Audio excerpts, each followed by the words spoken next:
Hello friend, कैसे हैं आप सब लोग। आई होप आप सब लोग बढ़िया हो। मैं केआर सैनी केआर सभी का स्वागत करता हूं। दोस्तों, रेलवे ग्रुप डी की भर्ती आ रखी है 22,195 पदों पे और फॉर्म इसके भरे जा रहे हैं। सबसे बड़ी दुविधा यह आ रही है कि जोन कौन सा सेलेक्ट करे।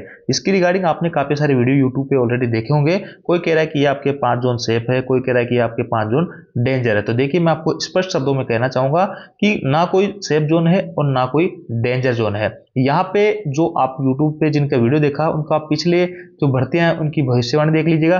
कोई नहीं कह सकता है कि कौन सा जोन यहाँ पे सेफ रहेगा, कौन सा जोन डेंजर रहेगा। तो फिर आपको जोन का जो है सिलेक्शन किस हिसाब से करना चाहिए, मैं आपको मैप के आधार पर बताने वाला हूं। और मैं जो आपको ट्रिक बताने वाला हूं जोन सेलेक्ट करने की, वो आपके लिए बहुत फायदेमंद होने वाली होगी। और मैं अपना खुद का एक्सपीरियंस 8-10 साल से रेलवे के अंदर एज स्टेशन मास्टर काम कर रहा हूं, तो उसका अपना एक्सपीरियंस आप लोगों के साथ में शेयर करूंगा। पिछली कट ऑफ के आधार पर देखेंगे बेस्ट जोन कौन सा रहने वाला है, और सेफ और डेंजर जोन के रिगार्डिंग बात करेंगे कि ये होते क्या है। तो सबसे पहले थोड़ी सी वैकेंसी अपन देख लेते हैं कि कौन कौन से पदों पर वैकेंसी आई है, सीसी वाले भाइयों के कितने पद है और किस जोन से किस आरआरबी से ज्यादा पोस्ट यहाँ पे देखने को मिल रही है।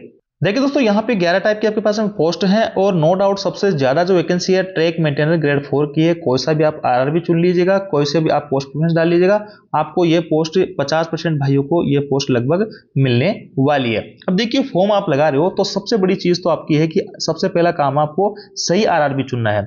दूसरा है, आरआरबी चुनने के बाद में आपको पोस्ट प्रेफरेंस सही डालनी है। ये दो चीजें सबसे इंपॉर्टेंट, जॉब लगने से पहले का सबसे इंपॉर्टेंट काम ये माना जाता है। क्योंकि दोस्तों आरआरबी जिस हिसाब से आप चुनोगे उसके हिसाब से आपकी पूरी जो लाइफ रहेगी आगे की वो उस पर डिपेंड करेगा।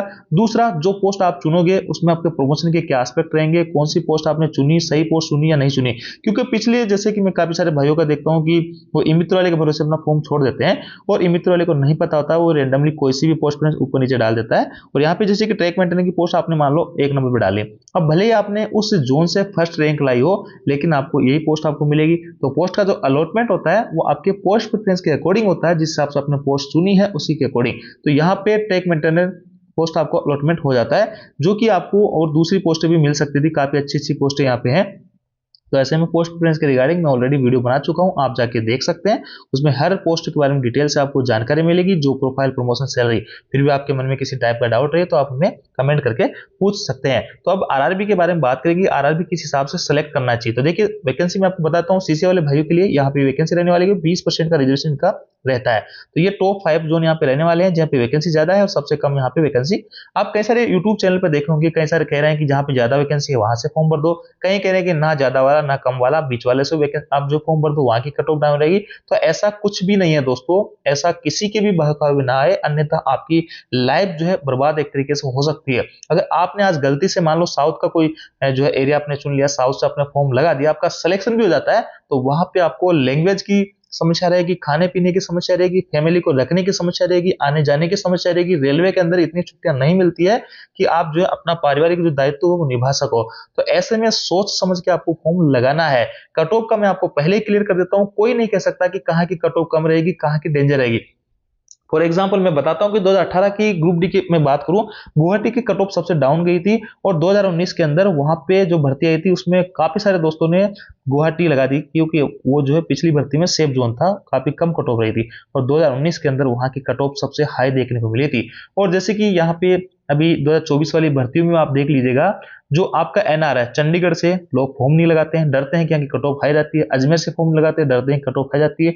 लेकिन इन भर्तियों का आपको कोई सा भी एलपी, टेक्नीशियन, जेई का रिजल्ट उठा के देख लीजिएगा, चंडीगढ़ की और अजमेर की जो कट ऑफ है काफी डाउन रही है दूसरे जोन की तुलना में। तो यहाँ पे दो तरीके से नुकसान हुआ, एक तो जो भाई है बाहर से फॉर्म लगाया, और एक जो है उनको जो है यहाँ पे अगर अपना होम जोन से फॉर्म लगाते तो कम कट ऑफ पे सिलेक्शन हो जाता। और कई सारे साथियों का तो ऐसा भी रहा कि ऐसे कह रहे हैं कि अगर हम मान लो अहमदाबाद से या हमने साउथ से नहीं फॉर्म भरा होता तो हमारा यहाँ चंडीगढ़ से हो जाता, चंडीगढ़ में कट ऑफ डाउन रही है। तो ऐसे में आपको डरने की आवश्यकता नहीं है। पिछली जो कट ऑफ है, यूट्यूब पे आपको जो वीडियो मिलते हैं उसमें ये देखा जाता है कि पिछली कट ऑफ यहाँ पे ज्यादा थी तो आपको यहाँ से फॉर्म नहीं लगाना है, यहाँ की कम कट ऑफ थी तो यहाँ से आपको फॉर्म लगाना है। तो उन चीजों में आपको नहीं पढ़ना है, आपको पता करना है अपना होम जोन का, आपका होम जोन आपका होम आरआरबी कौन सा है, वहां से आपको कोशिश करनी है फॉर्म लगाने की। अब मान लो वहां पे वैकेंसी कम है या आपकी कैटेगरी की वैकेंसी कम है, तो उसके नियर बाई जो भी जोन पढ़ रहे हैं, जो भी आरआरबी पढ़ रहे हैं, वहां से आप फॉर्म लगा सकते हैं। अब देखिए ओवरऑल वैकेंसी की मैं बात करूं तो यहाँ पे ओवरऑल वैकेंसी आपकी यहाँ से है, न्यू दिल्ली से एनआर से मैक्सिमम वैकेंसी है, उसके बाद मुंबई से है, और उसके बाद गुवाहाटी बिलासपुर से ये पोस्टें आपकी है, और सबसे कम इस बार जो है हुगली से पोस्टें देखने को मिल रही है। ये आपकी कैटेगरी वाइज पोस्ट है, आप सब कुछ इसमें देख सकते हैं डाटा, इस पर ज्यादा बात करेंगे नहीं। अब मैं थोड़ा सा मैप के आधार पर आपको समझाने की कोशिश करूंगा कि आपको जोन किस हिसाब से बनना चाहिए। अब मान लो कोई अजमेर वाला भाई है, तो सबसे पहले उसको जयपुर चुनना चाहिए, आरआरबी जयपुर। अगर वो जयपुर में उसको लगता है कि वैकेंसी कम है या मेरी कैटेगरी की वैकेंसी कम है, तो फिर वो जो एनआर यहाँ पे चुन सकता है, एनआर में अच्छी खासी वैकेंसी है, या फिर जो अहमदाबाद वो चुन सकता है, या फिर भोपाल आपका यहाँ से चुन सकता है। और अगर इलाहाबाद भी चुनता है तो वो टच में ही ठीक ठाक, और गोरखपुर से भी वो फॉर्म लगा सकता है। इस मैप से आप अच्छे से समझ सकते हो।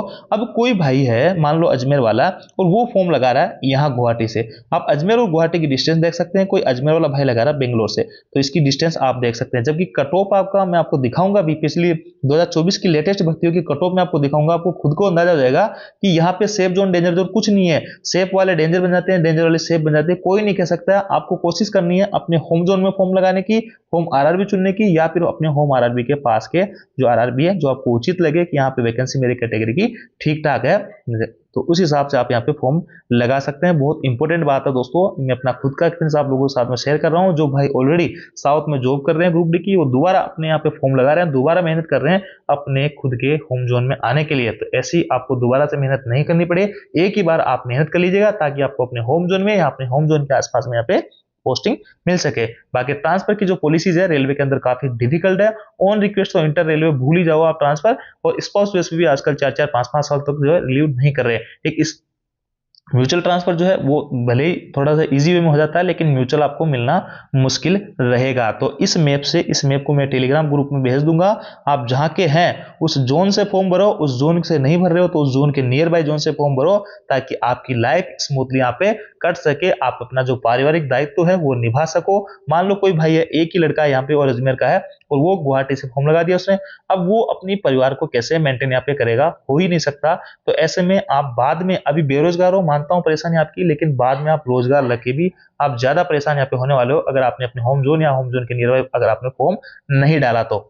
देखिए मैं आपको एग्जांपल के माध्यम से बताता हूं, आरएलपी एलपी सीबीटी 2 की कट ऑफ आप देखिए। यहाँ पे कई सारे साथी जो चंडीगढ़ से डर के मारे फॉर्म लगाए, मुजफ्फर से, कोलकाता से, बेंगलुरु से, अहमदाबाद से, इधर से देखिए मालदा से भी। मालदा में कौन जाना चाहेगा यार कि यहाँ चंडीगढ़ को छोड़ के या फिर अजमेर को छोड़ के, तो यहाँ पे मालदा की जो कट ऑफ है एलपी की, वो अजमेर से भी ज्यादा रही है। तो अजमेर से जो भाई लोग थे वो कम कट ऑफ के चक्कर में यहाँ पे गए, और यहाँ पे कट ऑफ आप देख पा रहे होंगे। यहाँ उनका कई सारे साथियों का तो सिलेक्शन भी नहीं हुआ। अगर वो अजमेर से या चंडीगढ़ की देखिए कितनी कम कट ऑफ गई, अगर यहाँ से फॉर्म लगाते हैं तो उनका यहाँ पे सिलेक्शन हो जाता, अच्छी जगह पोस्टिंग मिलती, अपने होम जोन में, होम जोन के नियर बाय अपनी नौकरी करते हैं। तो देखिए कितना बड़ा नुकसान होता है। तो आप लोगों को ये रिस्क नहीं लेनी है, मेरी बात को आप ध्यान रखना है। मैं जिस हिसाब से आपको पोस्ट प्रेफरेंस बनाई है, और ये एक भर्ती की बात नहीं है, पिछली सारी भर्तियां आप देख लीजिए, ये एनटीपीसी का भी आप देख लीजिए। यहाँ पे जहां बाहर की जो है कट ऑफ कोई ज्यादा डिफरेंस नहीं रहा है, कुछ ज्यादा वेरिएशन नहीं रहा है कट ऑफ के अंदर। तो कट ऑफ का ज्यादा वेरिएशन नहीं रहता है। आप लोग अच्छे से फॉर्म भरिएगा, अच्छे से तैयारी कीजिएगा। मैंने अपने तरीके से आपको ये कहूंगा कि आप अपने होम जोन से, होम जोन के नियर बाय फॉर्म लगाइए, ताकि बाद में आपको किसी टाइप की समस्या का सामना नहीं करना पड़े। और पोस्ट प्रेफरेंस का जिस तरह से ध्यान रखना है, ऑलरेडी कई सारी वीडियोस मैंने इसके रिगार्डिंग बना दिए हैं। तो ये थी दोस्तों जानकारी, आप जानकारी आपको अच्छी लगी, वीडियो आपको लाइक दोस्तों के साथ शेयर करें। Thank you.